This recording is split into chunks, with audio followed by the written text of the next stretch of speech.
The night was as dark as it could get, with the sky painted in heavy clouds that refused to let even a sliver of moonlight peek through. The wind howled like an angry beast, shaking trees and rattling rooftops. Rain poured down in sheets, soaking everything in its path. In a small village tucked away from the bustling cities, life had always been simple, but tonight, it felt anything but calm. Maria sat by the flickering light of an old lantern, her hands busy mending a torn shirt while her children played quietly on the floor. Her son Lucas, a lanky teenager with dreams bigger than their tiny home, tried to fix a broken toy car using bits of wire he'd scavenged earlier.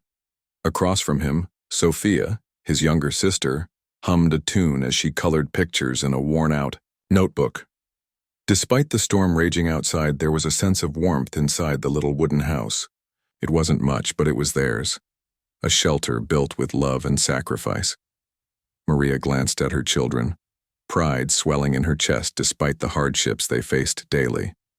Since her husband passed away 3 years ago, she had worked tirelessly to keep food on the table and a roof over their heads. She cleaned houses for wealthier families in the neighboring towns, sold vegetables grown in their small garden, and sometimes took up sewing jobs late into the night. Life wasn't easy, but Maria never complained. Instead, she taught her children the value of kindness, hard work, and gratitude, even when times were tough. As the storm grew fiercer, the creaks and groans of their aging house became louder. Suddenly, a sharp knock echoed through the room, startling everyone. Lucas dropped his toy car and Sophia stopped humming mid-note. Maria frowned, looking toward the door. "Who could be out here in this weather?" she muttered under her breath. No one in the village traveled after dark, especially not during such a violent storm. The knocking came again, more insistent this time. Rising slowly, Maria grabbed the lantern and approached the door cautiously. Her heart pounded as she peered through the crack between the wooden planks. What she saw made her gasp softly. Standing outside was a man drenched from head to toe, his expensive suit clinging to his body like a second skin. His hair was plastered to his forehead, water dripping steadily onto the muddy ground beneath him. Clutched tightly in one hand was a sleek leather briefcase, its surface slick with rain. "Please," the man said hoarsely, his voice barely audible over the roaring wind. "I need help." Maria hesitated. Strangers rarely visited their village, let alone showed up unannounced in the middle of a storm. But something about the desperation in his eyes tugged at her heartstrings. She couldn't turn him away, not when he looked so utterly lost. Taking a deep breath, she unlatched the door and pulled it open just wide enough for him to step inside. "Come in," she said firmly, stepping aside to let him enter. The man stumbled forward, shivering uncontrollably. Water pooled around his feet, forming a small puddle on the dirt floor. He set the briefcase down carefully before turning to face Maria, his expression a mix of relief and embarrassment. "I'm sorry to bother you," he began, his words shaky. "My car broke down miles back, and I've been walking for hours. This storm caught me off guard." Maria nodded, setting the lantern on the table. "You're safe now. Stay here until the storm passes." Turning to her children, she added, "Lucas, fetch some dry blankets. Sophia, bring another bowl for soup." The man protested weakly, insisting he didn't want to cause trouble. But Maria waved off his concerns with a gentle smile. "We may not have much, but we share what we do have. That's how we survive." While Lucas rummaged through a trunk for blankets, Sophia eagerly filled a chipped ceramic bowl with steaming vegetable soup. The aroma filled the room, making the stranger's stomach growl audibly. Embarrassed, he chuckled nervously. "It smells wonderful." "Thank you." As he ate, the family studied him curiously. His clothes, though soaked and dirty, were clearly expensive, tailored to perfection. His shoes, though ruined by mud, bore the marks of fine craftsmanship. Everything about him screamed wealth, yet here he was, sitting in their humble home eating leftovers meant for tomorrow's lunch. "My name is Mr. Grayson," he finally introduced himself between spoonfuls. "And I can't thank you enough for your kindness." Maria smiled warmly. "I'm Maria, and these are my children, Lucas and Sophia." Grayson nodded, glancing around the room. His gaze lingered on the patched walls, the mismatched furniture, and the threadbare rugs. Yet, despite the obvious poverty, there was a certain charm to the place, a sense of coziness that money couldn't buy. For the first time in what felt like ages, he felt peaceful. Outside, the storm raged on, but inside the tiny house, a quiet bond began to form. Maria asked Grayson about his journey, and he shared vague details about being stranded and disoriented. When pressed for more information, however, he deflected politely, changing the subject to safer topics like the weather or the delicious soup. Lucas watched Grayson closely, his curiosity piqued. There was something odd about this man, something he couldn't quite put his finger on. Why would someone dressed so finely end up wandering alone in the middle of nowhere? And why did he seem so reluctant to talk about himself? Despite his suspicions, Lucas kept his thoughts to himself. After all, his mother had taught him to judge people by their actions, not their appearances. For now, Grayson seemed harmless enough and genuinely grateful for their hospitality. As the hours passed, the storm showed no signs of letting up. Exhausted from his ordeal, Grayson leaned back against the wall, his eyelids growing heavy. Maria noticed and gestured toward a corner of the room where extra blankets lay folded neatly. "You should rest," she said kindly. "Tomorrow will be brighter." Grayson hesitated, then nodded gratefully. "Thank you, Maria, for everything." With that, he settled into the makeshift bed, clutching his briefcase close to his chest. As the family prepared to sleep, Maria couldn't shake the feeling that this stranger's arrival was more than mere coincidence. Little did she know, the storm had brought far more than just a weary traveler to their doorstep. It had brought a story that would change their lives forever. The next morning brought no relief from the storm. The rain continued to pour and the wind howled just as fiercely as it had the night before. Inside the small wooden house, however, there was a quiet rhythm to life. Maria woke early, as she always did, to tend to the chores that kept their modest home running. Lucas groaned as he rolled out of his makeshift bed on the floor, rubbing his eyes and stretching lazily. Sophia, ever the bundle of energy, was already up, humming softly as she played with her doll near the fireplace. Mr. Grayson stirred in the corner where he had spent the night. His briefcase lay beside him, still tightly clutched in one hand, even in sleep. When he opened his eyes, he seemed disoriented for a moment, blinking against the dim light of the lantern. Then, realizing where he was, he sat up slowly, wincing at the stiffness in his body. "Good morning," Maria greeted him warmly, placing a steaming pot of tea on the table. "I hope you slept well." Grayson nodded, forcing a polite smile, as well as can be expected given the circumstances. "Thank you again for your kindness." Maria waved off his gratitude with a dismissive gesture. "It's nothing, we're happy to help." Breakfast was a simple affair, leftover soup reheated over the fire, paired with stale bread softened by the broth. Grayson ate sparingly, insisting he wasn't hungry despite the empty look in his eyes. He watched silently as the family shared what little they had, marveling at their resilience.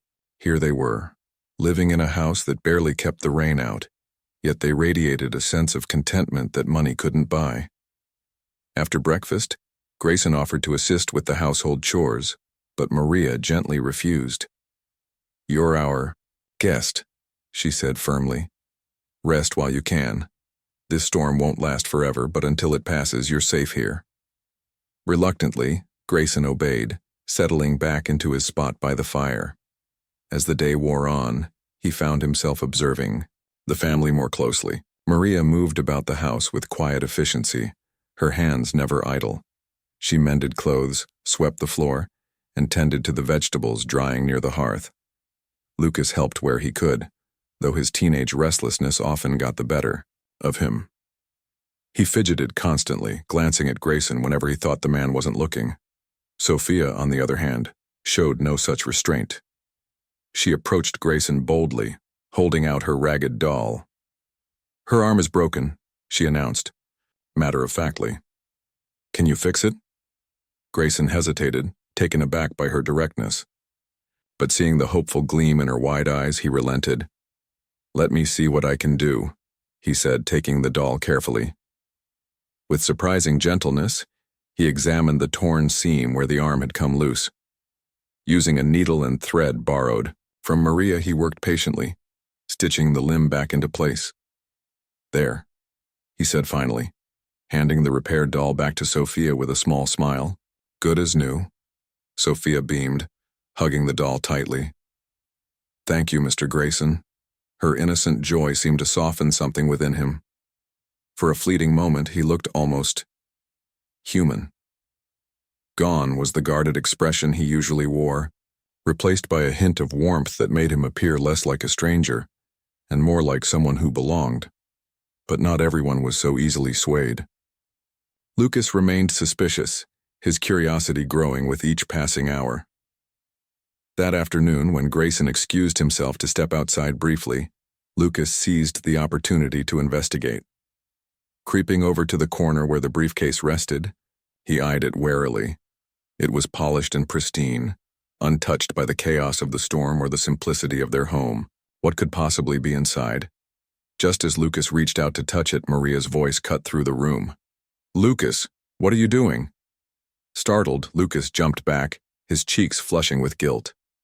Nothing, Mama, just looking. Maria crossed the room quickly, her brow furrowed. That belongs to Mr. Grayson. We don't snoop through other people's things. I know, Lucas muttered, lowering his gaze. I'm sorry, Maria sighed, softening. I understand you're curious, but trust is important. If Mr. Grayson wanted us to know what's in there, he would tell us himself.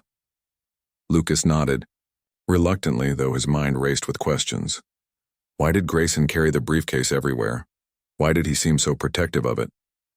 And why, despite his fancy clothes and polished demeanor, did he exude an air of sadness that lingered like a shadow? When Grayson returned a few minutes later, shaking droplets of rain from his hair, he noticed the tension in the room immediately.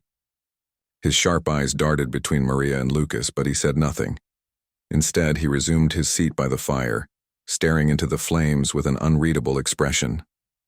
That evening, as the family gathered around the table for another humble meal, Grayson surprised them all by speaking. His voice was soft but steady, carrying a weight that drew everyone's attention. I should explain myself, he began, pausing to gather his thoughts. I realize I've been distant, perhaps secretive, but I want you to know that I'm grateful for everything you've done for me. Maria nodded encouragingly. Take your time. Grayson hesitated, then continued. I'm not from around here. I live, or rather lived, in the city. I had a good job, a nice house, a family. His voice trailed off, and for a moment he seemed lost in memories. But things fell apart. I made some mistakes, terrible ones, and now I'm trying to start over. Though his words were vague, they carried a depth of emotion that resonated with the family. Maria reached across the table, placing a comforting hand over his. Everyone makes mistakes, Mr. Grayson. What matters is what we do after. Grayson looked at her, his eyes glistening with unshed tears. Thank you, he whispered, his voice thick with gratitude. You have no idea how much that means to me. The conversation shifted after that, becoming lighter and more casual. Grayson asked about the village, its people, and their way of life. Maria spoke proudly of their community, describing the bonds that held them together despite their hardships. Lucas chimed in occasionally, sharing stories of his adventures exploring the woods and fields surrounding the village. Even Sophia joined in, recounting tales of imaginary kingdoms she ruled as queen. For the first time since his arrival, Grayson laughed, a genuine, hearty laugh that lit up the room. It was a sound none of them had expected, yet it fit perfectly in the cozy atmosphere of their home. Slowly but surely, the walls he had built around himself began to crumble, revealing glimpses of the man beneath. As the night deepened, the storm outside showed no signs of relenting. Yet inside the tiny house, a different kind of calm settled over the family and their unexpected guest. They may not have known much about Grayson, but one thing was certain. He was no longer just a stranger seeking shelter. Somehow, in the span of 2 days, he had become part of their world, even if only temporarily. Little did they know the connection they were forming would soon lead to revelations far greater than any of them could have imagined. The storm had brought them together, but the truth about Grayson would test the very foundation of their newfound bond. By the third day, the storm showed no signs of letting up. The rain continued to pour relentlessly, turning dirt paths into muddy rivers and flooding low-lying areas of the village. Inside Maria's modest home, life carried on with a mix of routine and growing unease. The family had grown accustomed to Grayson's presence, though his mysterious demeanor still lingered like an unanswered question in the air. He was polite, helpful when allowed, and seemed genuinely grateful for their hospitality. But there were moments when his guardedness returned, reminding them that he was holding something back. That morning, Maria woke earlier than usual to check on the garden behind the house. The vegetables they relied on for food were beginning to suffer under the constant downpour. As she worked to salvage what she could, Lucas joined her, his face clouded with concern. "Mama," he said hesitantly, "do you think Mr. Grayson is telling us everything?" Maria paused, brushing damp strands of hair from her forehead. She knew exactly what her son was referring to. The lingering suspicion about the briefcase, the vague explanations, the way Grayson sometimes stared off into space as if lost in thought. But instead of scolding Lucas for his doubts, she knelt beside him, meeting his gaze squarely. "Sometimes people carry burdens we can't see," she explained gently. "Not everyone is ready to share their story right away. All we can do is be kind and patient." Lucas frowned, but nodded reluctantly. Deep down, he understood his mother's wisdom, yet his curiosity burned brighter than ever. Who was this man who spoke so little about himself yet seemed to carry the weight of the world on his shoulders?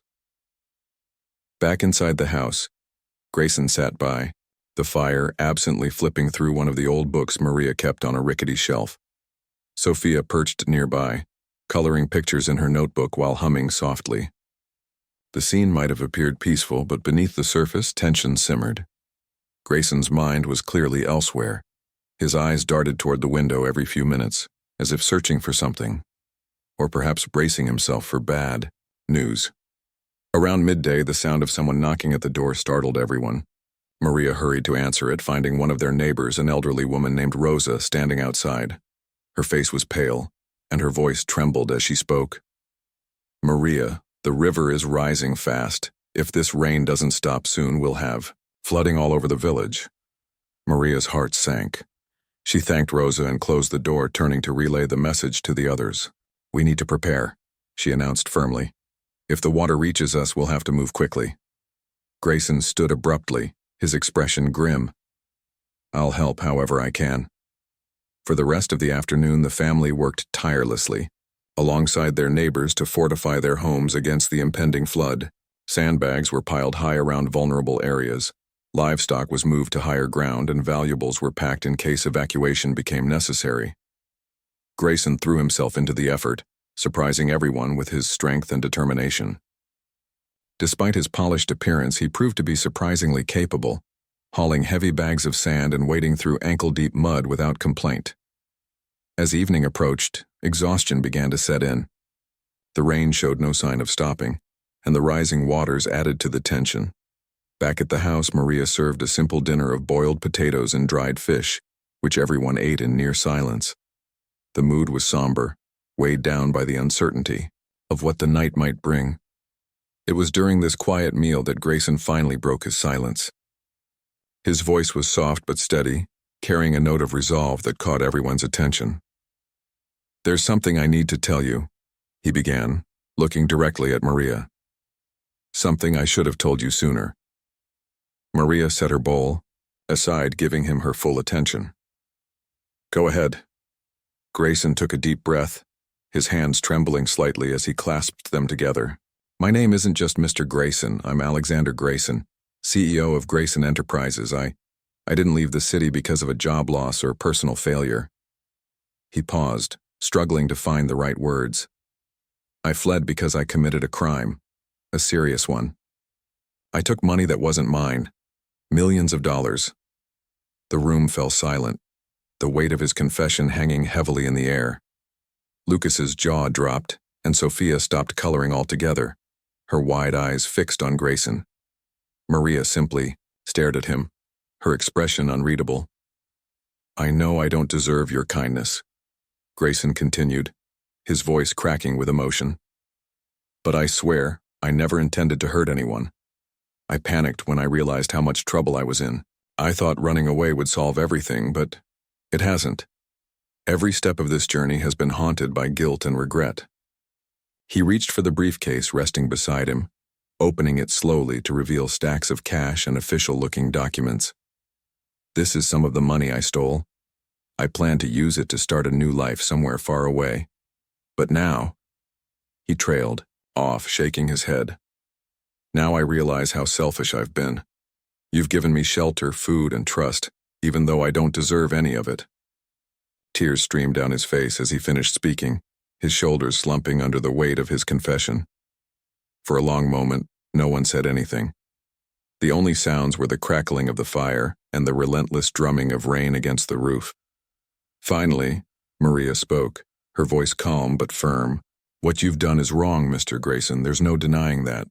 But staying here, helping us, and being honest about your past, that's a start. Running won't fix anything. Facing your mistakes will." Grayson looked at her, stunned by her words. "You're not angry?"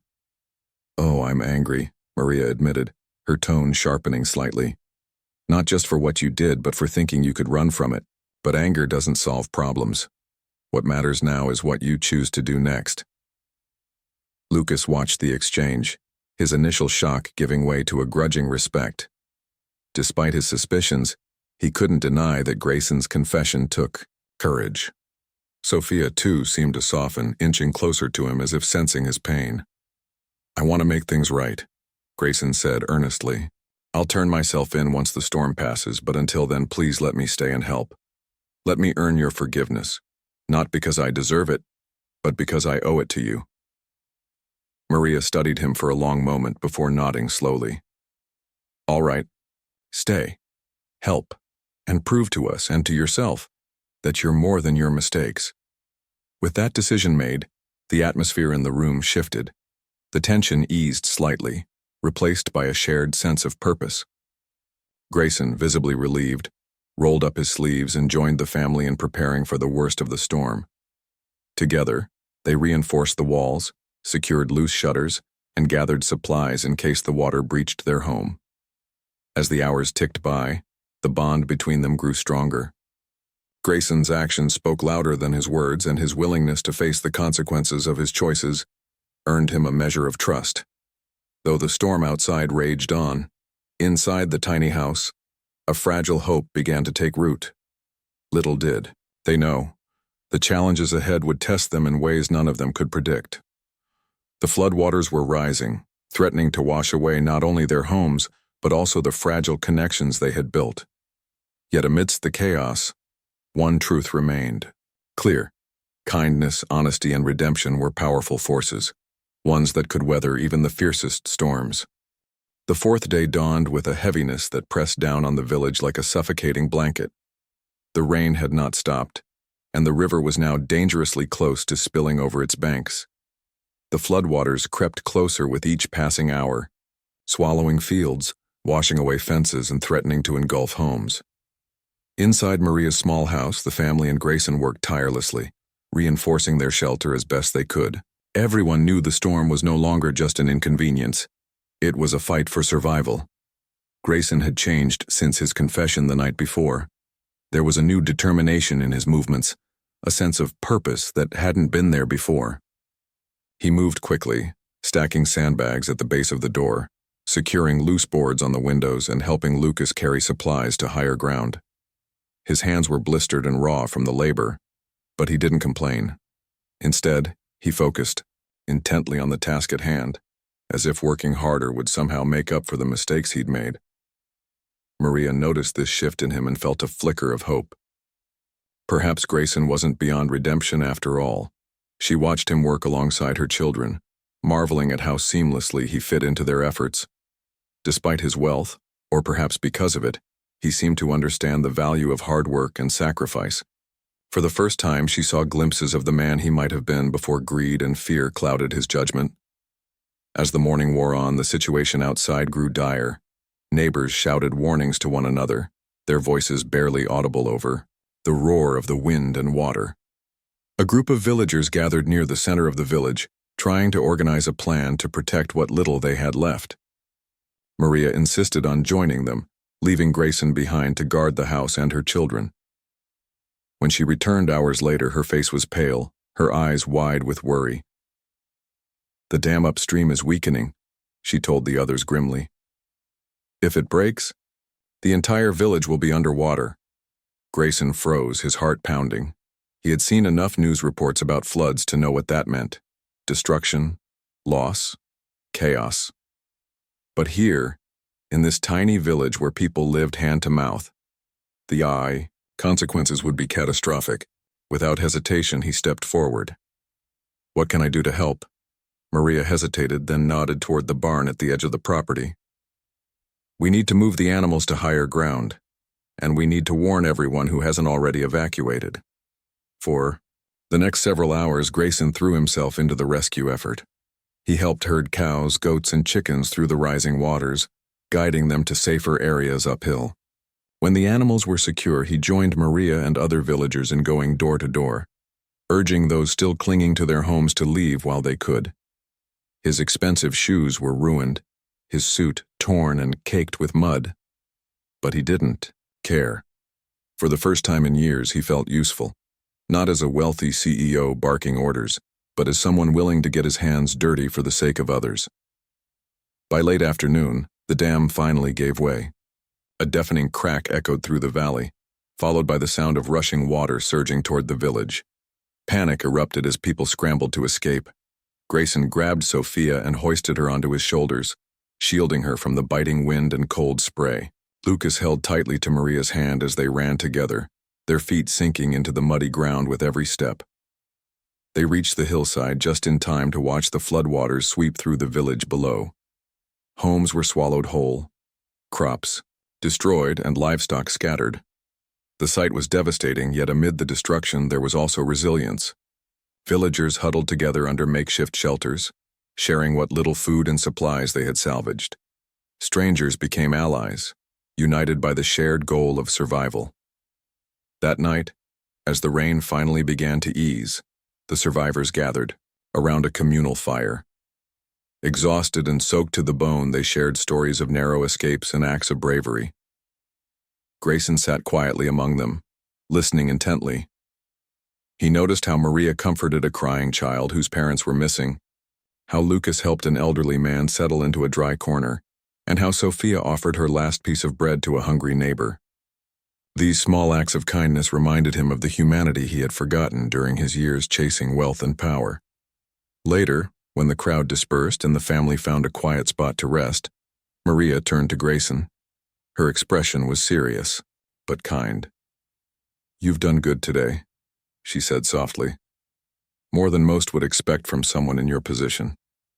Grayson shook his head, guilt shadowing his features. "I don't deserve praise, not after everything I've done." "But you stayed," Maria countered. "You didn't run when things got tough. You helped us when we needed it most. That counts for something." Her words struck a chord deep within him. For so long he had defined himself by his failures, believing he was unworthy of forgiveness or redemption. Yet here was Maria, a woman who had every reason to resent him, offering compassion instead. It was a lesson he realized he desperately needed to learn, not just for himself but for those he had wronged. The next morning brought a glimmer of sunlight piercing through the clouds, signaling the end of the storm. As the villagers began assessing the damage, Grayson took Maria aside. His voice was steady but filled with emotion. "I want to stay and help rebuild," he said firmly. "Not because I owe you, I do, but because I see now that this is where I belong, at least for now." Maria studied him carefully, searching his eyes for sincerity. What she found convinced her. "All right," she said finally, "but you'll have to earn their trust. Actions speak louder than words. Grayson nodded, resolve hardening in his chest. Over the following days, he dedicated himself to the recovery effort. Using his knowledge of business and logistics, he coordinated supply deliveries, organized teams to repair damaged structures, and even negotiated with local authorities to secure aid for the village. Though some villagers eyed him warily at first, his tireless work ethic and genuine concern gradually won them over. One evening, as the sun dipped below the horizon, painting the sky in hues of orange and pink, Grayson stood atop the hill overlooking the village. Progress was slow, but it was progress nonetheless. Homes were being rebuilt, fields replanted, and spirits lifted. For the first time in years, he felt a sense of peace, a quiet confidence that maybe, just maybe, he could fix the mess he'd created. It wasn't just the village that was healing. Grayson himself was beginning to change. Inspired by Maria's example, he reached out to his estranged family, apologizing for the pain he had caused and promising to make amends.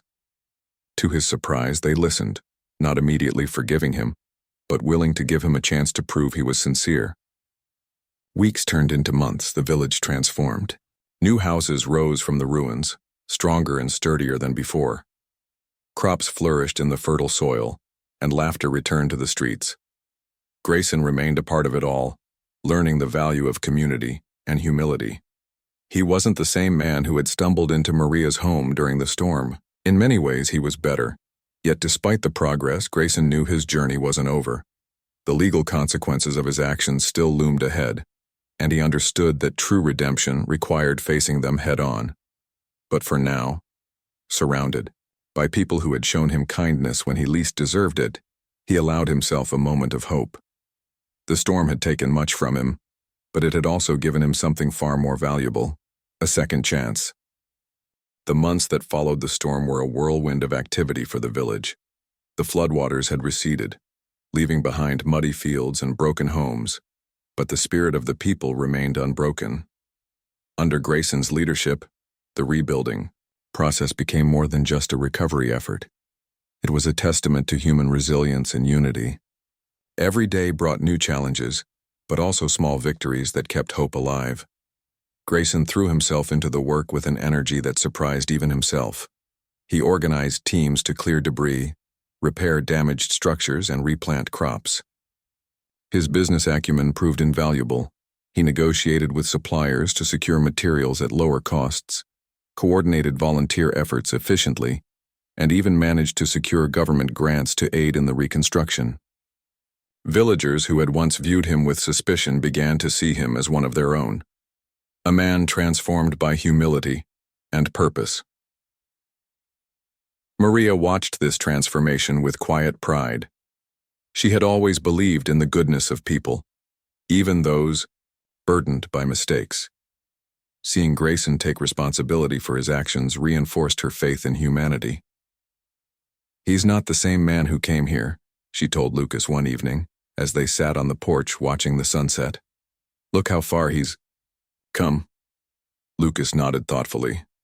Over time, his initial distrust of Grayson had faded, replaced by admiration for the man's dedication. "I guess everyone deserves a second chance," he admitted reluctantly. Sophia, sitting nearby with her doll, chimed in cheerfully, "Mr. Grayson is my hero."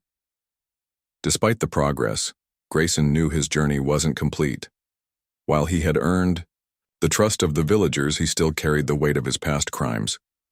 Every night as he lay awake staring at the ceiling, he wrestled with guilt and fear about what lay ahead. He had promised Maria he would face the consequences of his actions, but the thought of returning to the city and the legal system filled him with dread.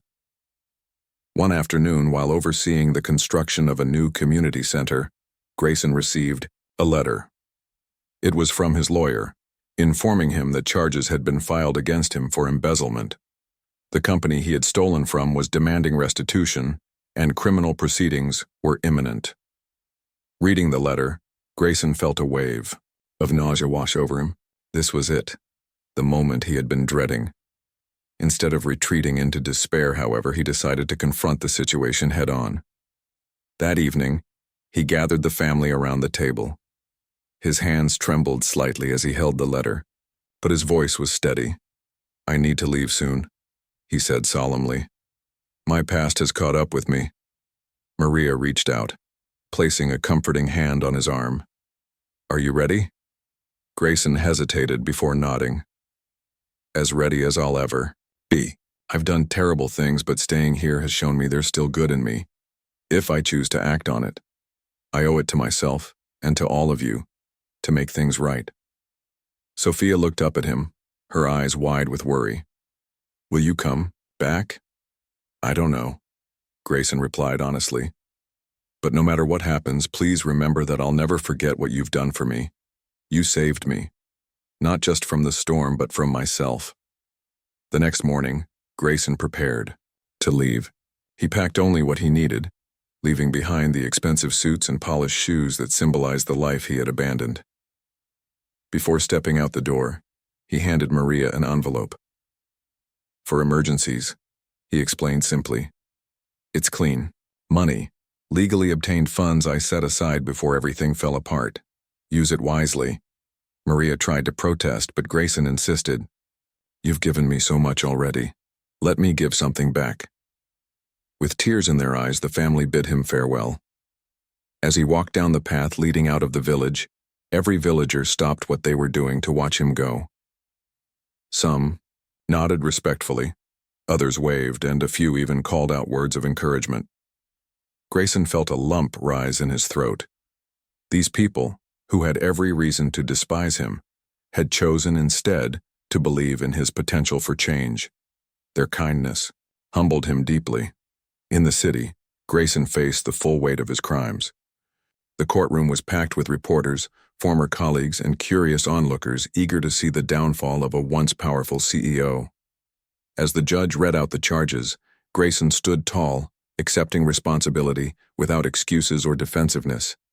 During his testimony, he spoke candidly about his greed, his mistakes, and the lessons he had learned in the village.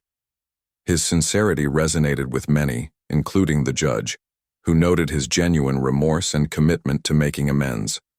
Ultimately, Grayson was sentenced to several years of probation and ordered to repay the stolen funds through legitimate means. Though harsh, the sentence was lighter than expected due to his cooperation and evident transformation.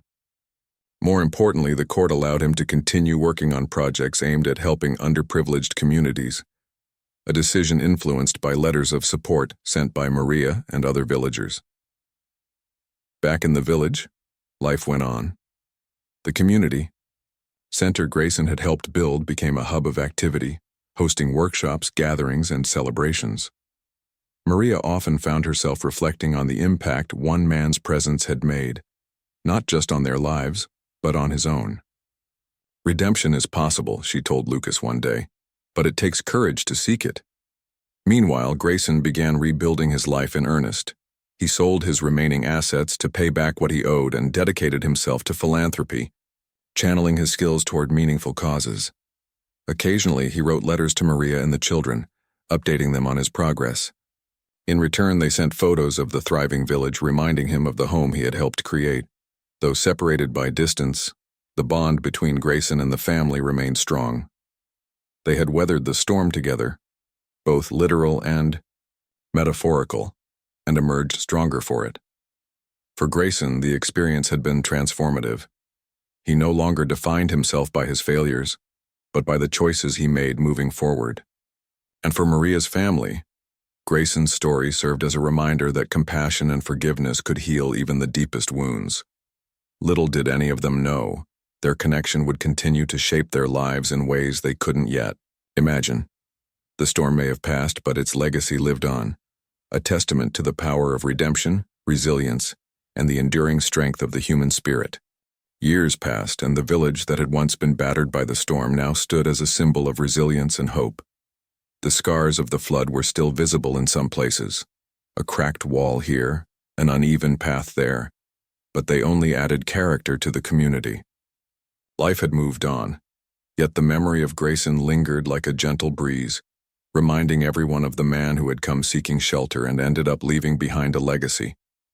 Maria's family thrived in ways they never imagined. Lucas graduated from high school with honors. thanks in part to the scholarship fund Grayson had established before leaving. It was designed to support children from low-income families, ensuring they had access to education regardless of their circumstances. Sophia, now a bright and curious preteen, dreamed of becoming a teacher so she could inspire others the way Maria inspired her. And Maria herself found new purpose running workshops at the community center, teaching sewing, cooking, and other skills to young women in the village. Though Grayson had promised to stay in touch, his letters became less frequent over time. At first, the family worried something had happened to him, but occasional updates reassured them he was doing well. He wrote about his work helping underprivileged communities, sharing stories of how his experiences in the village had shaped his approach to philanthropy. Each letter carried a tone of gratitude and humility, proof that the lessons he'd learned during those stormy days remained etched in his heart.